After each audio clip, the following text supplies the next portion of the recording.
Resumo da semana. Depois do segundo turno das eleições municipais, o plenário da Câmara retomou o seu ritmo de votações. Vamos saber o que foi aprovado nesta semana com o repórter Antônio Vital, que é o setorista da Rádio Câmara na cobertura de plenário. Vital, seja bem-vindo. Eu vi que tem uma listinha já com muita coisa, né? Pois é. Tudo bom, Cláudio? Tudo bom, ouvintes? Quem está nos assistindo aí pelo YouTube, pelo TV Câmara? Pois é. Começou com a regulamentação da reforma tributária. Você lembra que a reforma tributária foi aprovada em julho, né, pela Câmara, depois pelo Senado. Mas a reforma tributária, que é uma coisa muito complexa, mas vários pontos da reforma tributária precisavam ser regulamentados. O que quer dizer regulamentado? Quer dizer que o detalhamento tem que estar em outra lei, né, porque a lei principal fala da parte mais geral de como será o sistema, etc.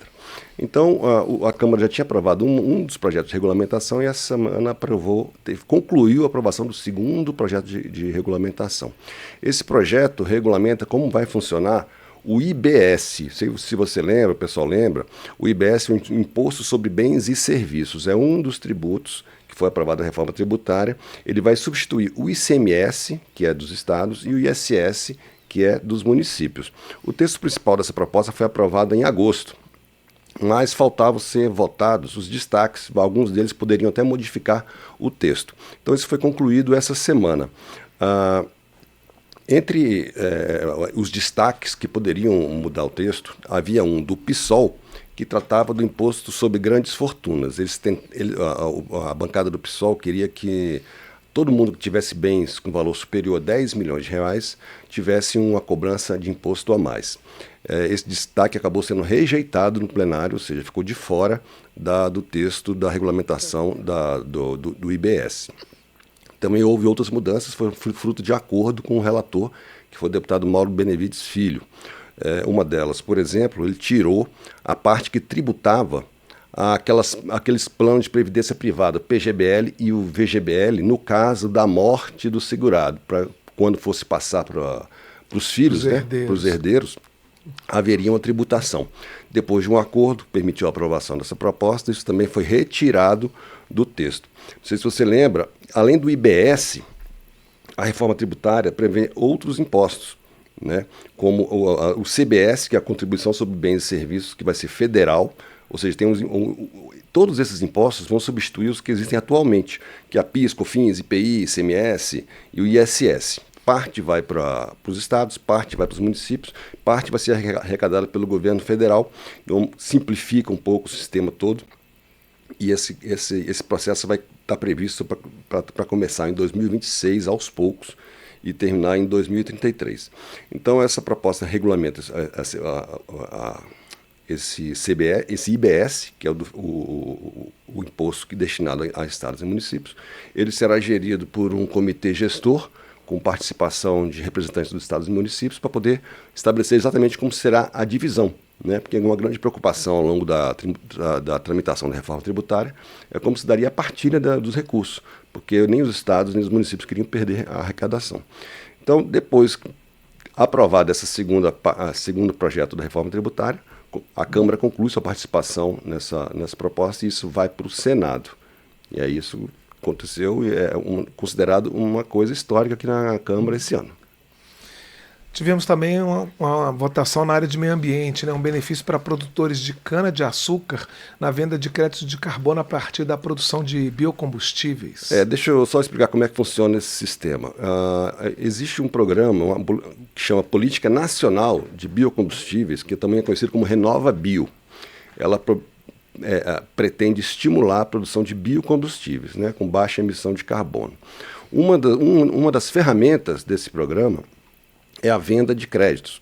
Funciona da seguinte maneira: a usina de álcool vende créditos chamados CBio, chama Crédito de Descarbonização, para as distribuidoras de combustíveis.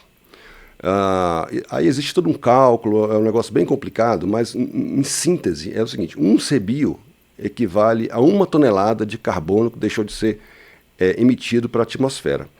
Quando a distribuidora compra CBio, né, de biocombustível, de energia renovável, Na prática, o que está acontecendo é que está sendo estimulado a produção de uma fonte de energia de fonte limpa, e, ao mesmo tempo, você encarece um pouco também o preço do combustível fóssil para o consumidor, estimulando que a pessoa, em vez de comprar mais gasolina, compre mais o álcool, né?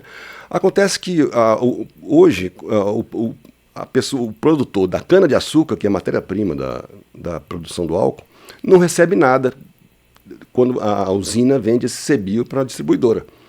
Então, o que esse projeto faz é fazer uma partilha do recurso arrecadado com a venda desse crédito, né, que estava ficando só com a usina, e parte disso aí, mais da metade, vai para o produtor de cana-de-açúcar. Estabelece, inclusive, regras, por exemplo, multa se esse repasse não for feito, etc. É uma maneira de estimular a produção dentro de toda a cadeia produtiva, desde de quem planta a cana até quem distribui o combustível.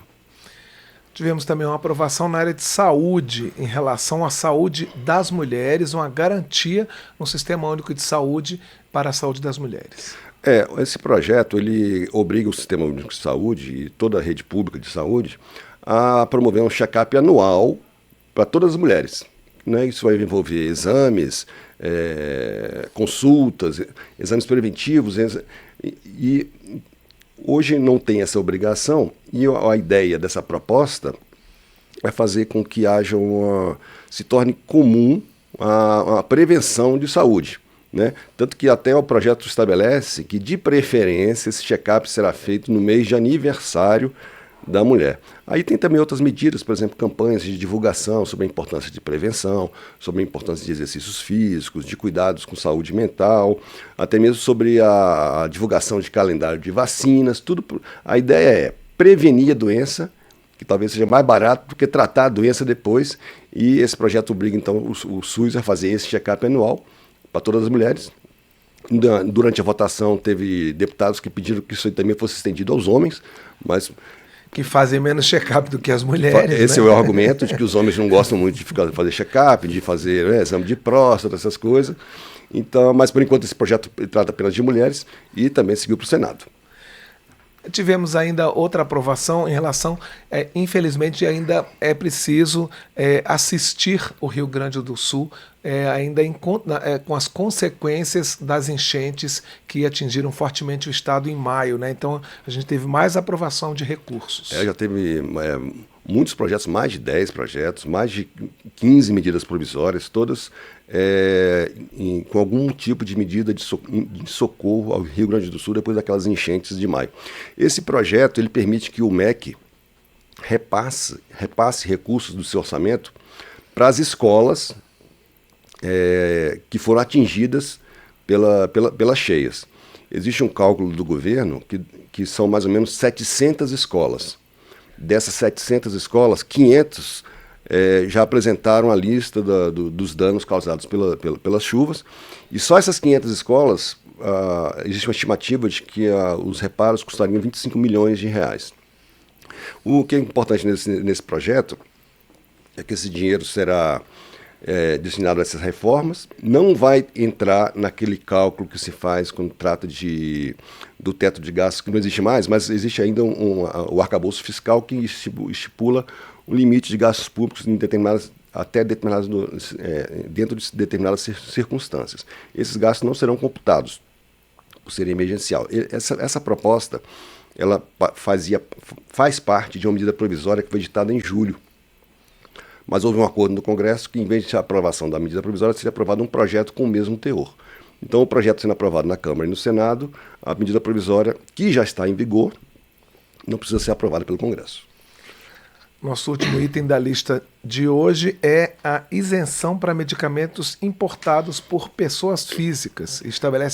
Esse projeto estabelece um teto para o valor desses medicamentos. Você lembra no primeiro semestre que teve uma aprovação muito polêmica aqui, que aquela taxa a ser cobrada das compras de internet acima de 50 dólares, né, que essa taxa seria de 20%. Houve grande discussão, o governo queria mais, e isso acabou chegando a esse percentual de 20%. Só que quando ultrapassa os 50 dólares, a alíquota passa a ser 60%. Desculpa. Então, o que aconteceu? Quando foi feita a promulgação dessa lei, a sanção dessa lei, um trecho foi vetado pelo presidente Lula e deixava em dúvida o que aconteceria, por exemplo, no caso de medicamentos. Do jeito que ficou, os medicamentos acima de $50 também teriam que pagar essa taxa de 20% de impostos. Então, o que esse projeto faz é isentar os medicamentos de até $3.000 de qualquer taxa de importação, desde que, claro, seja comprado pela internet por pessoa física, da mesma forma que as outras compras. Então, esse projeto foi feito para isso e foi aprovado. A oposição, durante a votação, tentou aumentar essa faixa de isenção para R$5.000, mas isso foi rejeitado pelo plenário. O relator argumentou que não havia nenhum estudo que comprovasse que isso seria benéfico e que poderia, inclusive, prejudicar a indústria nacional. E ficou desse jeito, então. Esse projeto, essa lei que trata dessas taxas, ela trata também de um programa do governo federal que trata de benefícios fiscais para montadoras de automóveis que investirem em tecnologia de baixa emissão de carbono. Então, esse projeto foi aprovado agora e também seguiu para o Senado. Então, só a gente esclarecendo, o teto é $3.000. $3.000. R$3.000, desculpa. R$3.000, isso. Certo. Então, a oposição queria 5.000, mas acabou ficando nos R$3.000. Nos R$3.000 mesmo, Então, tá bom. Antônio Vital, nosso repórter de plenário aqui da Rádio Câmara, trazendo para a gente o que foi aprovado nesta semana.